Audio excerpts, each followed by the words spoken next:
And we are a go. Yeah, we are a go. We are a go. Social media is just... I pick up my phone, I'm like, oh, did somebody text me? Oh, no. Snapchat just decided to tell me celebrity secrets. Zac Efron rushed to the hospital, and you are going away.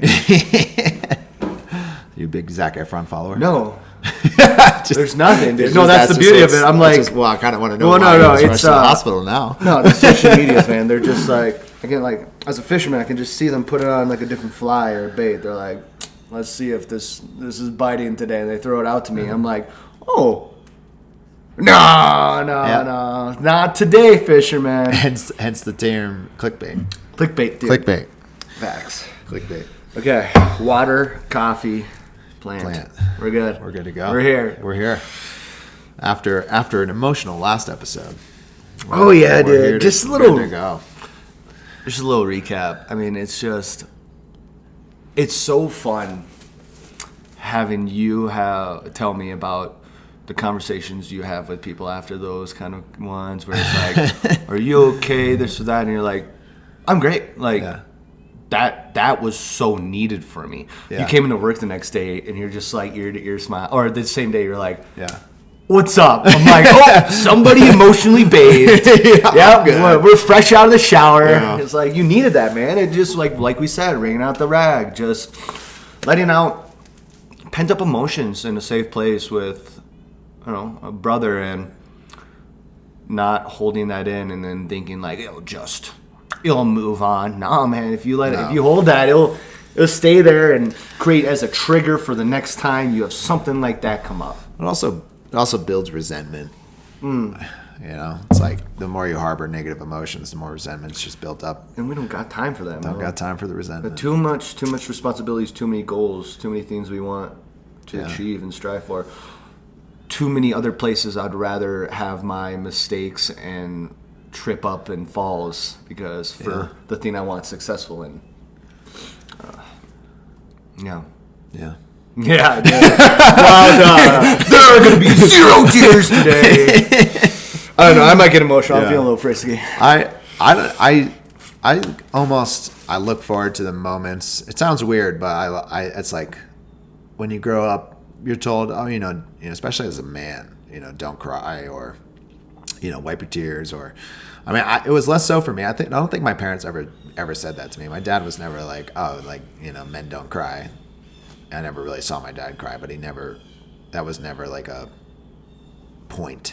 Mm-hmm. It was more in just other aspects, but I don't know. It's just, sometimes it feels good just for the emotional release, whether, like that's why I like to watch like emotional movies, especially on mushrooms and things like that. It's just to really get in touch with, okay, why am I feeling this way?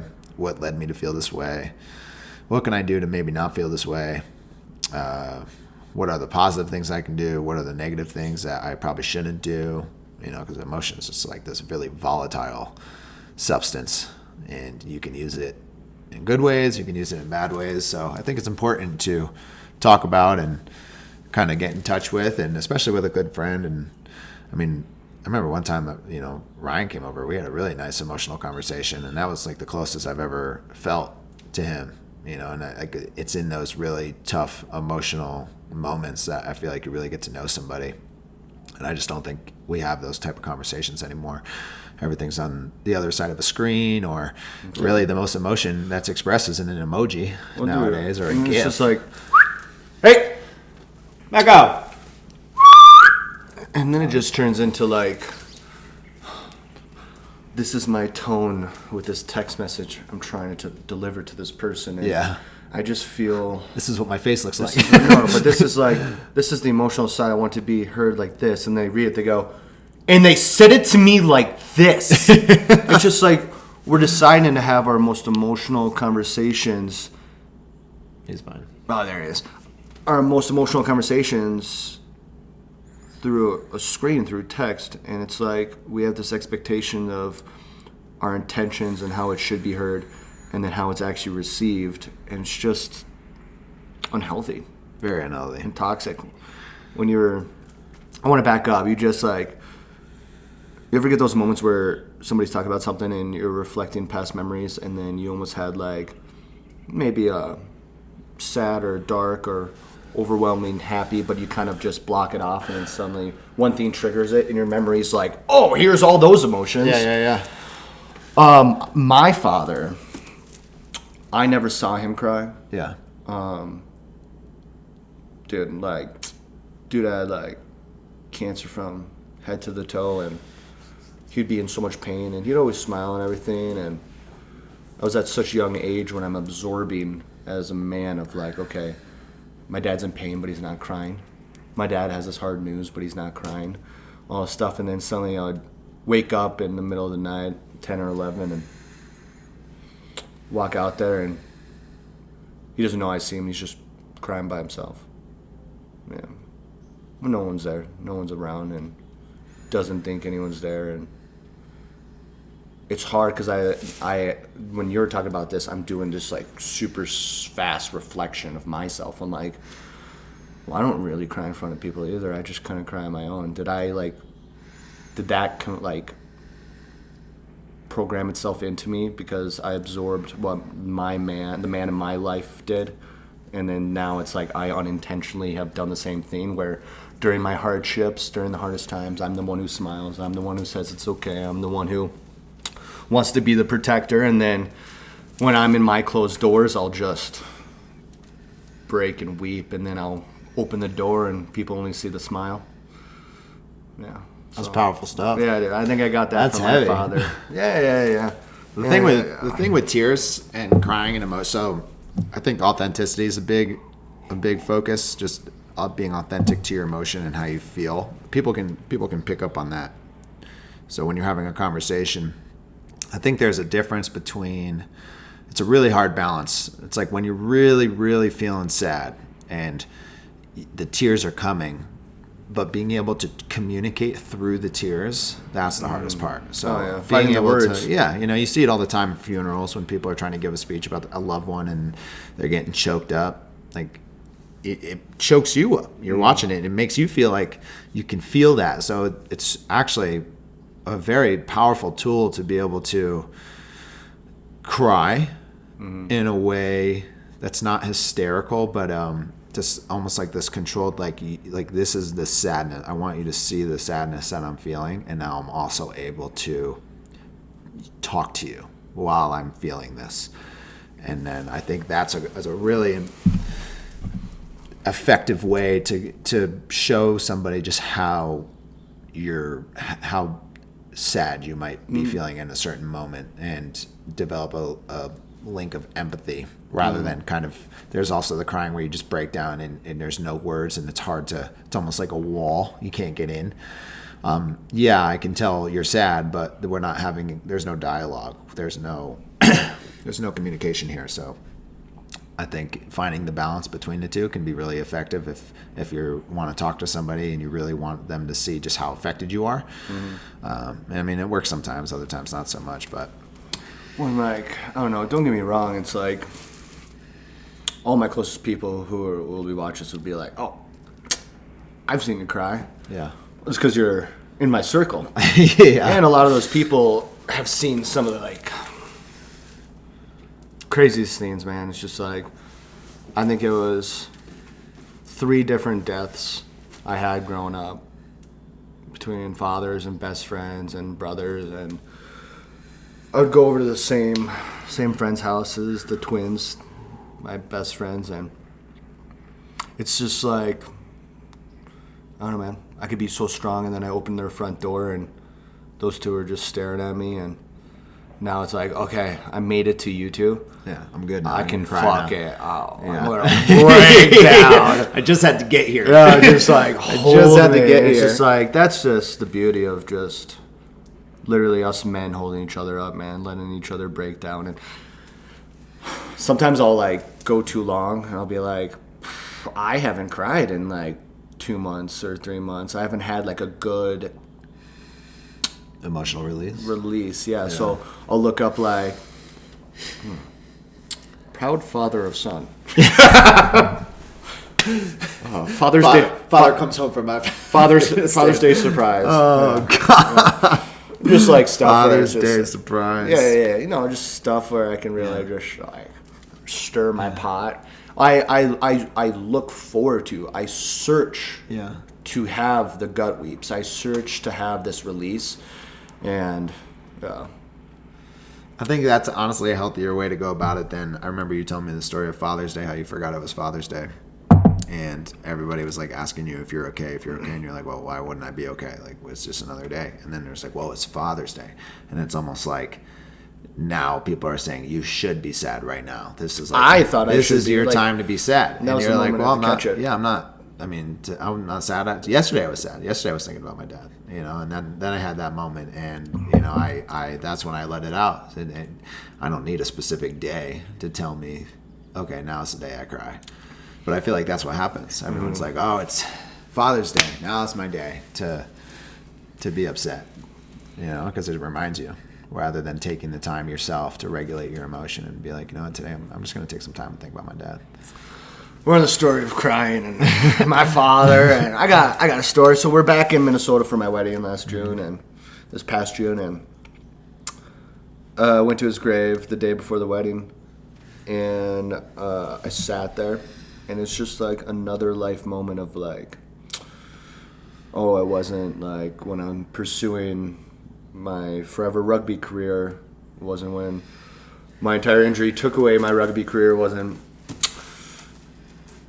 trying to go to college and getting dropped off for the first time, or getting picked up when I decided to drop out, or wasn't graduating high school, wasn't first love breakup. It was, now I'm sitting there again, and just another man-to-man moment, and it's like, I'm going to get married. And I remember, I think I wept for 2 hours over his grave. Fetal position.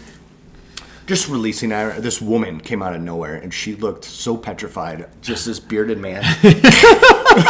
She's like, "Are you okay?" I'm like, "Fucking no." No, I'm not. No, it was just like, I didn't have much words for her. And she's like, I was just like, "Is this like someone you love?" I'm like, I'm getting married tomorrow, and it's just another life event that my father's not going to be there, but I get to tell him about it now. I'm just telling about how wonderful my wife is, and she's like, "Can I hold you?" I was like, "Yeah." Oh, bro, I thought I was crying before. I like weeped, and this woman just like held me. Yeah. And she just stood up after, and she looked at me, and I was just like, "Thank you," and went our separate ways. But after that, like, I don't know, just another emotional release and a little story of just like humans kind of being there and how important it is, and being in cemeteries. Whenever you see somebody else there, it's just like you have this unspoken just understanding. Yeah. And yeah, I've ran into people there. I've ran to my father's grave when I used to live back in Minnesota, like 5 miles in the middle of the night, just like tripping out, and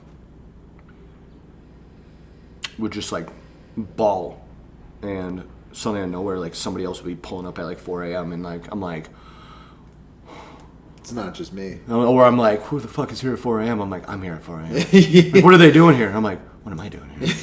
I'm like, well, I'm weeping. I'm like, I bet they're weeping in their car right now. I'm like, Jeez. or it's like the closest you can get to the person. Yeah. Well, the closest other people can get to my father Well, I just mean is me. Oh yeah. The closest way I can get to him is the grave. is through the grave. It's just like I look exactly like him. I have these exact same mannerisms, and so people get to experience him through me, and I get to experience him through a gravestone. It's Lion King 2 says. We make very beautiful, playful jokes, or we kind of. Hey, get over here! You're testing it, boy.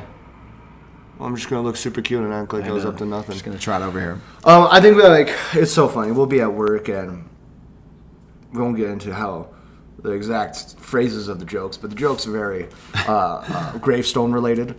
No, it's just it helps diffuse. I don't know. It's good to have. That's how you got all those calluses on your knee. Yeah, dude. Just on my knees on the gravestone all the time. I could have done better with my life if I just wasn't crying. Yeah. That's all humor. And some people might not find that funny, but it's one of those scenes where it's like.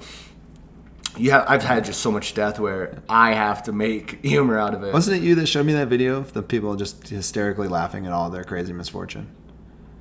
Oh, what? I think you showed me a video, and it was these two guys. It was on Instagram, and they were just laughing by telling each other just the worst things that happened to them, and they would just laugh. Oh yeah. Yeah. Whereas it's like. Yeah, dude. That was fucked up. Like the dark. Have you ever, The Man Named Otto on Netflix? That really. It's a comedy. That's classified as a comedy. It's classified as a comedy. Yeah. Why did I cry 4 times? Because the comedy is the fact that this man can't successfully. The joke is he can't successfully kill himself. Yeah. But that movie, I mean, dude, I watched that on mushrooms, and I literally almost lost my freaking mind. Shelby and I were just sobbing into each other's arms. It almost related to Zac Efron, the wrestling movie. Oh, Iron Claw. Iron Claw. I like how I just brought up Zac Efron again after I... Yeah. Not a fan. We're not back. a fan. We're back. Beautiful jawline, beautiful body. It doesn't matter. It's not important. Not important. Yeah. But like that movie, that was the other movie that like... He did a good job in that movie. Oh yeah, all of those actors did fantastic. But I remember crying like 4 or 5 times during that movie, just relating with past grief and experiences and loss and life and trials. And I remember like sitting there, Megan was just like, "Are you okay?" I'm like, I think that was one of the most important movies for me to see. I think it was an amazing movie, and I will never fucking watch it again. Yeah. Like, I will not go down that rabbit hole ever again. I'm like, just... I could just feel Megan just like looking at me. Are you okay? Don't look at me. She's like, "Are you enjoying this?" I'm like, "I'm loving it." Yeah. I think that's the funny part about it is that I very much enjoy a good cry. Mm-hmm. You know, that spike of emotion that like, man, you're really feeling it. Mm-hmm. That you get with some of these movies or just experiences. And I just, I think it's important. I think sometimes we tend to push it back or bottle it up because we feel like people might judge or it's embarrassing or you have to portray like a certain facade and you're not allowed to show emotion because by showing emotion it's whether it's weak or something like that. But honestly, I think it's a sense of strength to be able to like just acknowledge your feelings. It doesn't have to be, I don't know. I just wish people would do it necessarily more often. I think everything now is such a show. So uncomfortable. Like even like right now, I'm just like, I feel like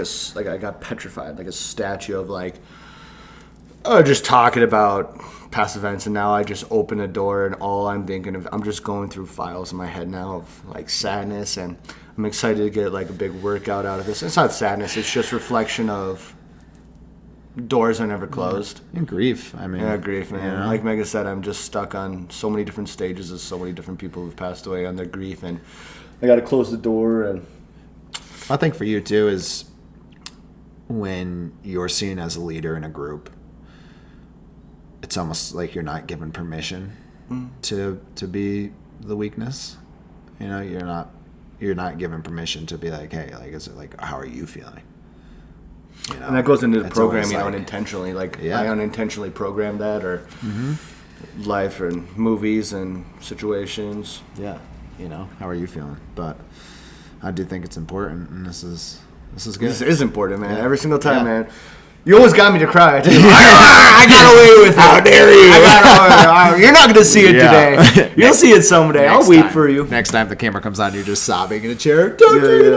Today's 30 minutes of just watching me break down. Yeah. So I'll be in a corner, but as always, we appreciate anybody tuning in. This is honestly just a way for Jacob and I to just talk and build our relationship and get closer. Just let out emotions, let out what we're feeling, man, and just When you listen to it, maybe reflect how it relates to you and maybe your death and maybe the way that, how often do you cry? And, Get a good cry in. Yeah, get a good cry in. I advise everybody to just go cry. Just cry. Just cry. Watch some sad videos. And then listen to Flight of the Conchords. Watch some videos of some proud fathers of their sons. Love you guys. I'm not crying.